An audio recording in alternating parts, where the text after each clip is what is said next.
360 hook ang gusto makita dito ng mga audience natin. Ladies and gentlemen, ilang segundo na lang, pupunta na tayo sa ating loading screen.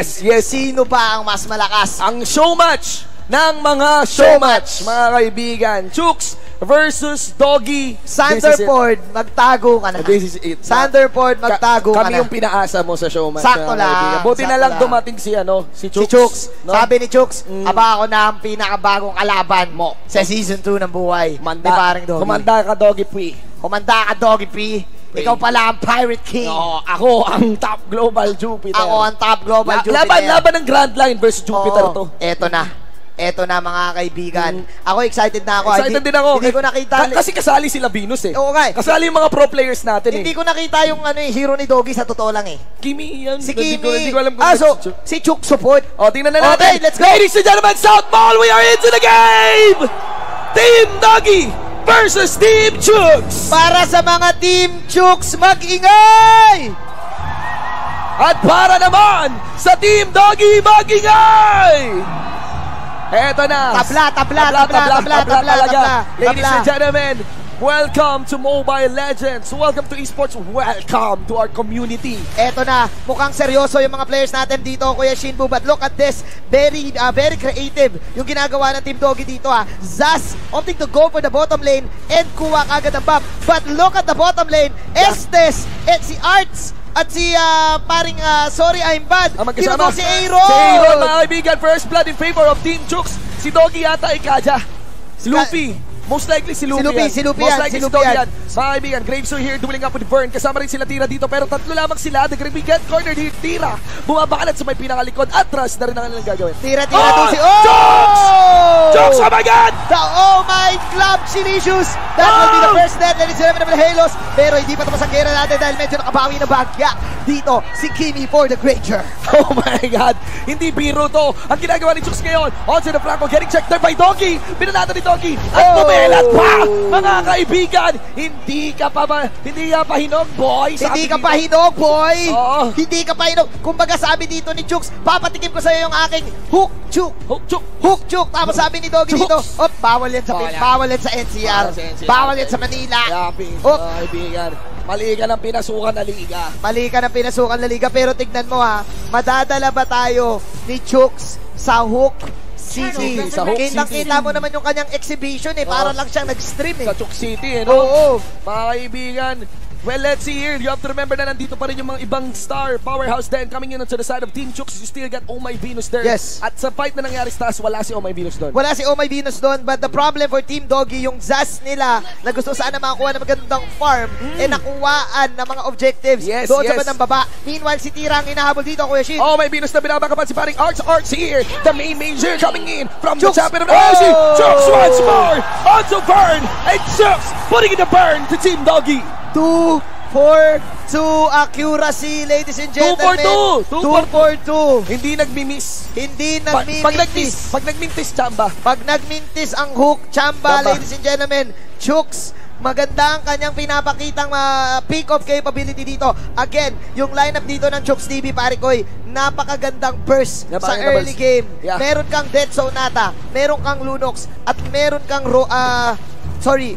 X-Board. They're sitting on a 1.5k gold lead din dito, ladies and gentlemen. Ngayon ko lang na-realize, si Roller pala yung Lunox dito. There goes Burn. Burn getting burned here kasama ng mga Monpro. Ngayon ang Team Chooks, but of course, Doggy was able to get a double kill.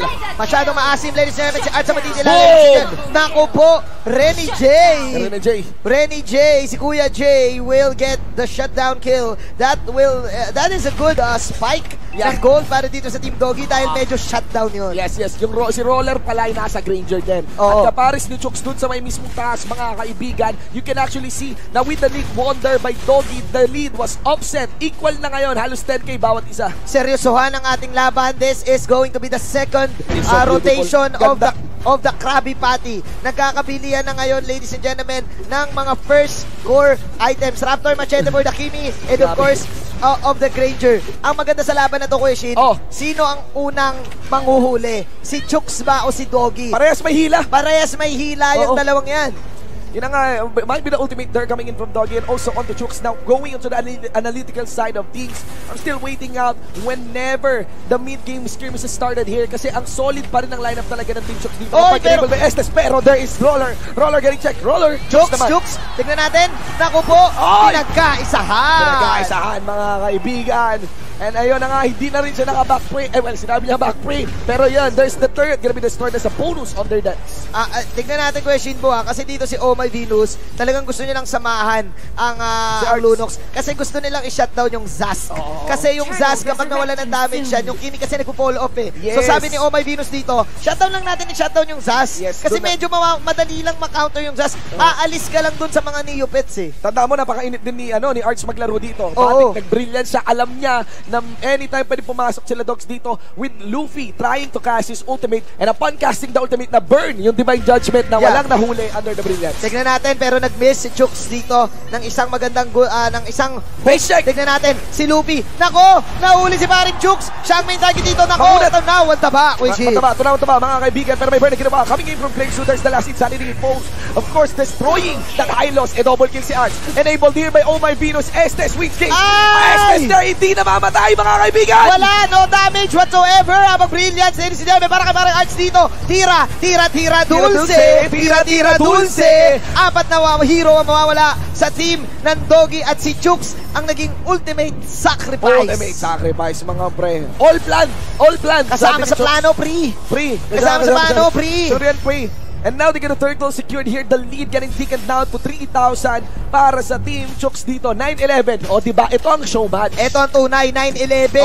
Sobrang wasak mga kaibigan. Itong South Mall. Yeah.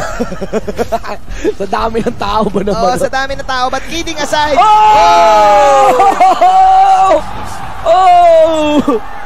What? Grabe. For the memes. Tiba talaga. YouTube, tiba na naman.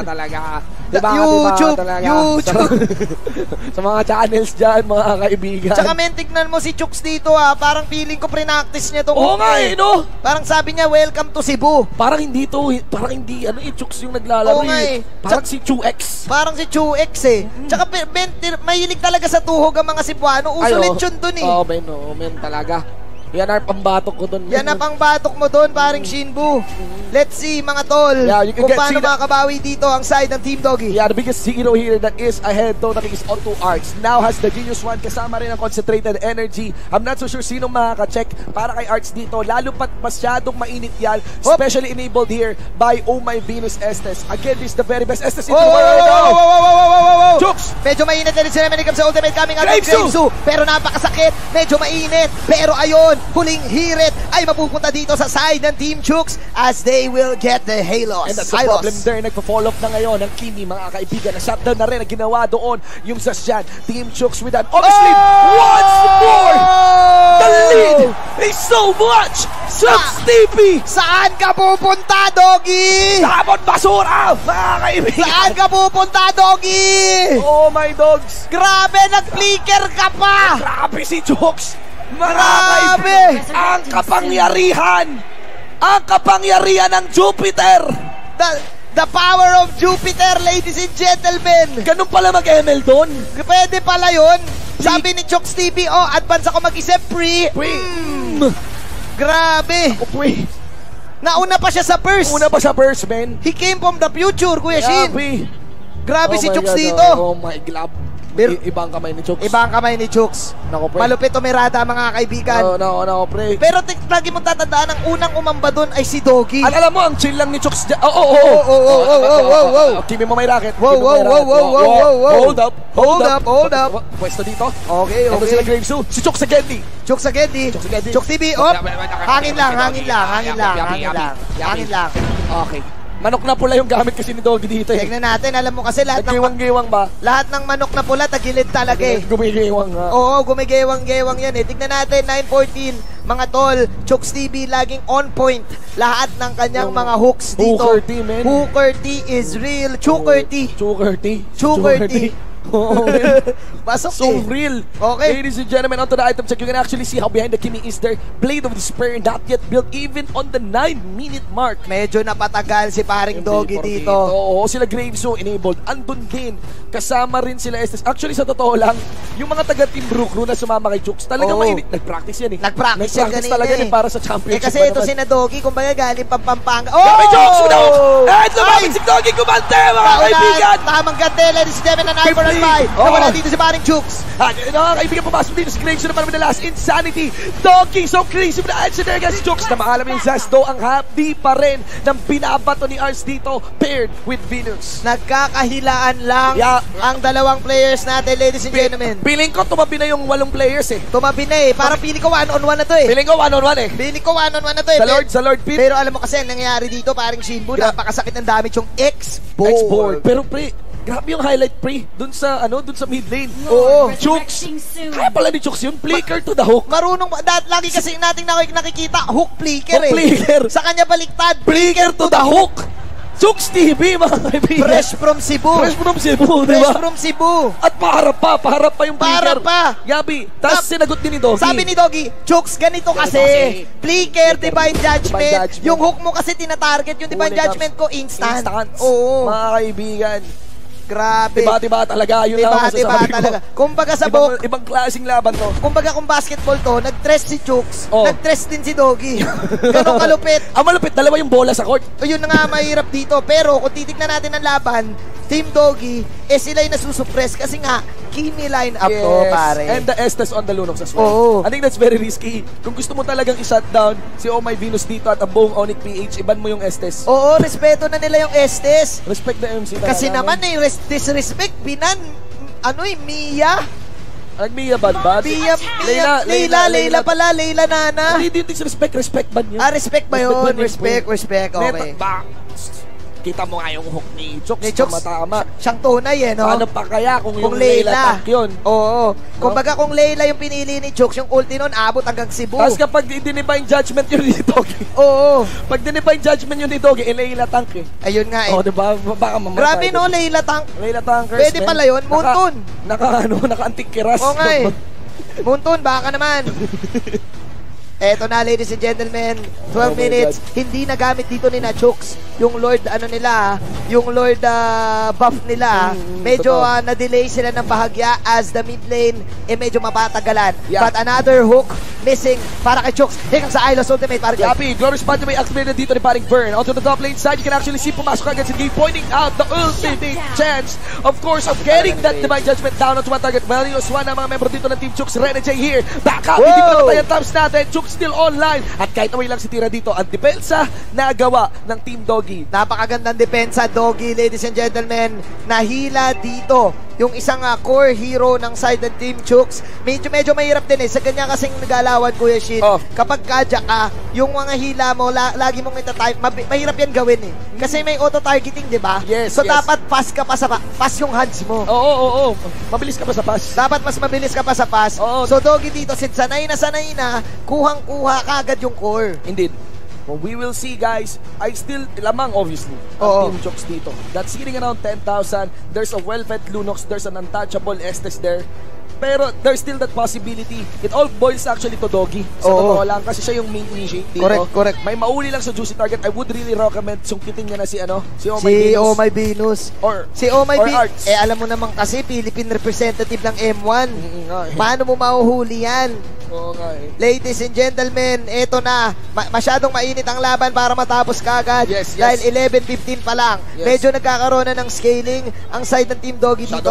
Masakit pa rin to actually sa side ng Team Doggy. Kasi kapag may nahila ka, as the Kadya, yung Zaz magta-transform lang. Tapos lahat ng damage ng Zaz ay masasalo mo. And you have to take note na hindi ganun kadali i-push ang composition nila Doggy dito. Correct. Sa Zaz, the wave clear there is massive there. Yeah, tsaka eto guys, info lang, yung mga Neopets kasi ni Zaz, tinuturing yun ng Lord bilang Torre eh. May times kasi na yung kapag yung ulti niya tinuturing structure yun. So priority ni Lord. So priority ni Lord yun. Pwedeng doon na mag-dash si Lord kapag Lord 2. Kaya pala, well, we'll see guys. Point of congestion here will be the 44-second cooldown timer on that Lord. Once that Lord is up, or malapit na sa timer na yan, you should expect that Team Dog and even Team Chooks would start off campaigns on that side. You also have to remember na kapag nag-up na yung Lord, I would recommend na i-contest ito nila Dogs. Yun na nga eh. Pero tignan mo naman ginagawa ni na Dogs, oh. Sama-sama tayo at walang maghihiwalay. Biruin mo, punta tayo sa baba. Ganun lang. Walang no choice. Kasi they need to watch out for that pixel brush because Chooks is a very clear threat. Correct. On that Franco. Eto na nga mga chong, 15 minutes na ang laro. Medyo nagkaroon ng chillax mode ang side ng Team Chooks. Sabi ni Team Chooks, teka guys lechon muna tayo. Yes, syempre you have to take note na yung backline damage din, hindi lang kay Arch lang yung galing. Roller is also online. Totoo, masakit. Oh, baby. Well, bantayan natin. The Lord is now up. Nakapwesto doon ng Team Chooks. There's a split push being done there by the export. And with this shoving minion maybe sa may pinakataas, he can easily arrive then. Yes. But again, you don't counter out the presence of Might and Team Doggy. Chooks sa may pinakagitna mga kaibigan, pero it's gonna be burned, dropping so low, pero high loss yan mga kaibigan. Oh no, Chooks here, going. Gravesu sa pinakalikod. Umikot-ikot na si Zanity, ladies and gentlemen, pero Gravesu will pop out the Piraga armor. At ang matitira dito ay si Kimi. Tira, Dulce, Doggy. Buhay pa rin ang pulang manok. Pero joke lang pala yun. Dahil roller gaming ang may iwan. Bagat na bang. Triple kill. And the first wipe up will be checked in by Team Chooks. These death timers are too much. There's enough minion wave din sa may pinakababa. I'm not sure. I think pwede naman. I think 15 seconds may chance to. Di natin alam kasi there's 10 seconds pero baka maging mas maingat sila Roller tsaka sila Gravesu. Totoo ka dyan. Pero Kuya Shin, ang pinaka-grabe dito, si Gravesu. Gravesu nga. Si Gravesu. 3, 2, 1. High loss. Glorious Spotlight. 1, 2, 3, 4, 5. And that's it. Game 1 will go to Team Chooks.